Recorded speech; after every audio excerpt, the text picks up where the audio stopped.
What's going on, guys? It's Greg here, aka NYPrepper. It is Saturday, February 17th, 2024, and I have an emergency alert to share with you guys. Right now, it is 9:47 p.m. Eastern Time here in the United States, and we have some major breaking news that kind of slipped through the cracks this week that I want to update you on, and it's related to various types of illnesses that have been breaking out in various parts of the world.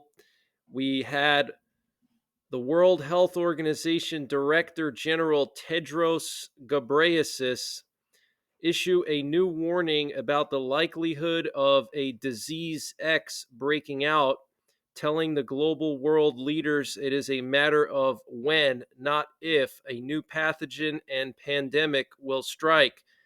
Tedros, who goes by his first name, told attendees at the World Government Summit in Dubai earlier this week he gave a warning in 2018 that a pandemic was likely to hit, and he was proven right with the outbreak of the deadly COVID-19. Complaining that the world is still ill prepared for a new pandemic, Tedros once again touted the urgent need for a global treaty to be agreed upon by May. Wow. Okay, so the Director General of the WHO is saying that this disease X is going to break out uh, at any time. He's saying it's a matter of when, not if. And he predicted the COVID-19 outbreak in 2020, back in 2018. Okay, so that's very concerning. And I wanted to report that to you because it kind of slipped through the cracks this week with everything else going on with the national security threat and people focusing on Valentine's Day. I think that one slipped through the cracks, and I think that that is an emergency alert, guys, okay, because he's basically kind of foreshadowing what's going to happen, okay, and potentially what they're planning to do. And the UK Daily Mail is reporting that a deadly, mysterious airborne virus has spread in Australia. Australian authorities confirmed an infected passenger arrived at Melbourne Airport on February the 14th, just days after the virus was first detected in Sydney. Health official Dr. Claire Looker said anyone who develops symptoms of measles should seek medical care, wear a mask, and call ahead to make sure you can be isolated from others. Young infants, pregnant women, and people with a weakened immune system are at increased risk of serious complications. Okay, so some kind of mysterious airborne virus with symptoms similar to measles in Australia. And there was also the first fatal case of Alaskapox in Alaska. An elderly man on the Kenai Peninsula has become the first known individual to die as a result of Alaskapox. Okay, now Alaskapox is in the same family as the smallpox virus. Okay, they're both orthopox viruses, so this is extremely concerning. We don't know much about the Alaskapox, but we do know that there was already the first fatal case recorded in the Kenai Peninsula. It's only the seventh case since it was first identified, but in a location more than 300 miles from the first case, which was reported in Fairbanks. Okay, so the first case was in Fairbanks in central Alaska, and the fatal case was in the Kenai Peninsula, which is in southern Alaska, right next to Anchorage, right on the ocean. So that's very concerning. It somehow spread 300 miles from the first to the seventh case. That's insane. The patient in the fatal case reported a red sore under his right armpit, followed by burning pain sensations and feelings of fatigue. It is believed the fact that he was undergoing cancer treatment may have contributed to his body being in a vulnerable state and therefore at heightened risk of complications from the virus. After being hospitalized in November, the patient died in late January. That's very sad. as per a State of Alaska epidemiology bulletin. From the evidence so far, it appears that Alaskapox spreads through small mammals, particularly red-backed voles and shrews. While humans can catch it from animals, there's been no sign of human to human transmission yet. The virus is part of the orthopox group, of which smallpox is probably the most well known.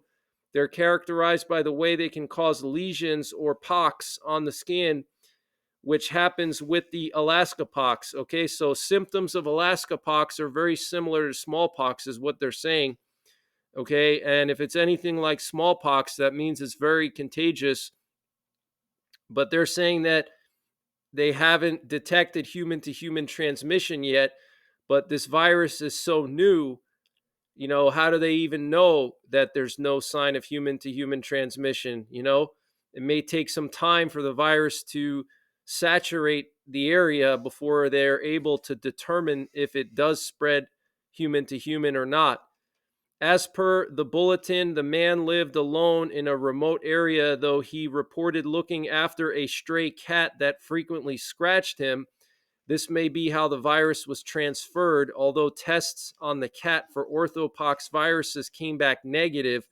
So my guess is that the cat probably didn't have the orthopox virus or the Alaskapox virus, but maybe it was killing shrews and voles and mice and stuff like that, and its claws, sink into the flesh of the shrew or the vole.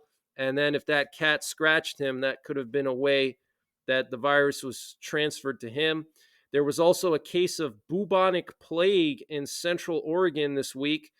Recently, a person got infected with bubonic plague by their pet cat. Health authorities in Deschutes County isolated the person who got infected and gave them medicine, including to all people that were in close contact. Okay, so we got bubonic plague in Oregon, Alaskapox in Alaska, okay, basically a cousin of the smallpox. We have some mysterious airborne virus similar to the measles in Australia. And we have this warning from the WHO director about disease X. Okay, so that's 4 pathogens right there.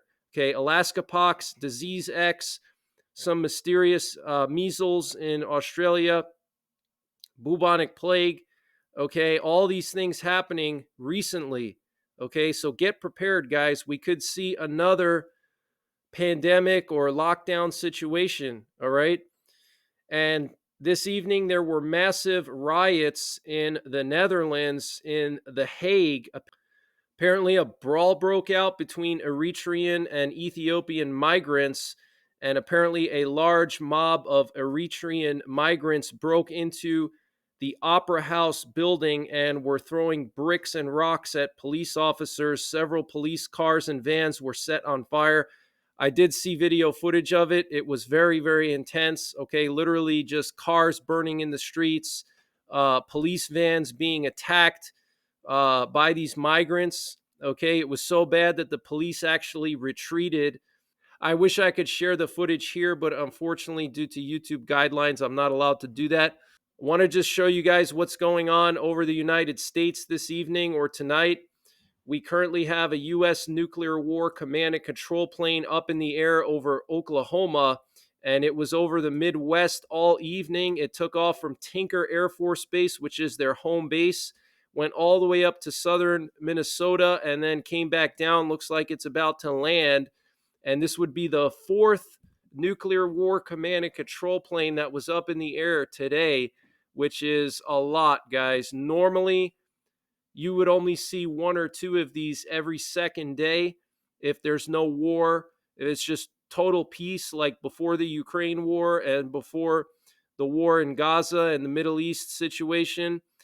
You would only see like 1 or 2 of these every second day. Okay, now we're up to 3, 4, 5 every day. Okay, so that is just a sign of the times and how alert our military is. Okay, just a constant, unprecedented level of readiness by our nuclear forces. Here were the 3 other nuclear war command and control planes that were in the air earlier today, and these planes are responsible for remotely launching all of our land-based ICBMs, and they can also communicate with our submerged nuclear armed submarines and issue launch orders to them.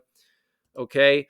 And we have an unprecedented amount of reconnaissance over the Korean Peninsula and around Taiwan. Here we have a U.S. Navy VIP plane that flew from Guam to South Korea just now. And we have 3 U.S. Army beach guardrail planes over South Korea near the North Korean border. And these are basically U.S. Army reconnaissance planes. You can see one of them was doing this boomerang pattern right near the eastern border with North Korea. And then another one was just to the west of Incheon in this bay over here. And it was just going back and forth in this bay. Okay. So, our military is on high alert right now.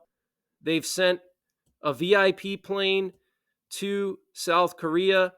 They have multiple reconnaissance planes up in the air right now. We also had a KC-135 Stratotanker that went from Japan, Tokyo area to close to Taiwan, just to the north of Taiwan, and it turned its transponder off. So this thing is definitely acting as an aerial refueler for some kind of reconnaissance asset in the area that's flying with its transponder off, so China doesn't know about it.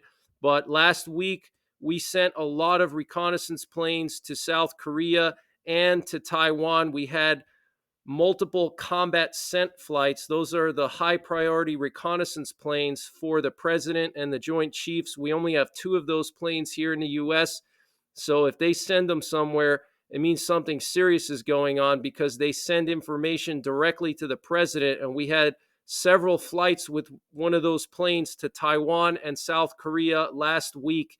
Okay, so the situation in Korea is brewing. And there's also 5 aircraft carriers in the Western Pacific now, okay, which is absolutely insane. 5 aircraft carrier strike groups, might I add. Each strike group has multiple missile ships, multiple submarines, multiple aircraft of all different kinds, including dozens and dozens of fighter jets. I mean, with 5 aircraft carriers and their associated strike groups, you could literally invade like an entire country and take it over, and probably invade 2 or 3 more after that. Okay, that's how many fighter jets and firepower 5 carrier strike groups have. You're talking about, probably 1,000 Tomahawk missiles, probably 500 fighter jets, just insane firepower. Here we have the latest situation in Avdiivka, Ukraine, and you can see the Russians have completely taken over Avdiivka. The Ukrainians have withdrawn, and that was ordered by Oleksandr Syrsky, the new general of the Ukrainian military. So very sad situation. They lost Avdiivka, but it's good that they were able to preserve their forces so they didn't die unnecessarily by the thousands like in Bakhmut. Here we have a German naval vessel. This is a German warship heading to the Red Sea as part of the new EU operation to protect commercial ships from the Houthis. You can see it's close to the island of Crete. Okay, so it's getting close to the Red Sea. And this is apparently a German air defense frigate, the FGS Hessen. Okay, and at least 24 F-16s will be delivered to Ukraine. This was confirmed by the Prime Minister of the Netherlands in Munich. He said the transfer is actually on schedule. Okay, so that's some of the latest breaking news that I have, guys. I will be back tomorrow with more breaking news. So make sure you're subscribed. Hit the bell icon down below so you get notified when I post these updates. And until then, take care, God bless, and don't forget the 3 Ps: prepare, practice, and persevere. And this update was sponsored by My Patriot Supply. Guys, My Patriot Supply is doing a discount on their 1-month emergency food supply. And to get the deal, you got to go to preparewithnyprepper.com, and the link is in the description below this video. This is a 1-month freeze-dried food supply. It has a 25-year shelf life. Normal price is $237. They've dropped it down to $177. So that's a savings of $60. And it's all packed within 2 rugged, water-resistant buckets. Free shipping is included. $177 for 1 month of food. Where are you going to find a deal like that? They also have a general store, and they're always running discounts in their general store on various prepping and survival items. They have everything from MREs, potassium iodide, to survival seeds. And to get to their general store, you got to click on the My Patriot Supply logo at the top of the page when you get to preparewithnyprepper.com. And you'll see when you get there, they have everything you can imagine. So use the link preparewithnyprepper.com to get $60 off the My Patriot Supply 1-month emergency food supply. That's $180 for 1 month of food, free shipping included. The link is in the description below this video. And also check out their general store. They have everything you can imagine prepping and survival related, and they're always running various discounts there.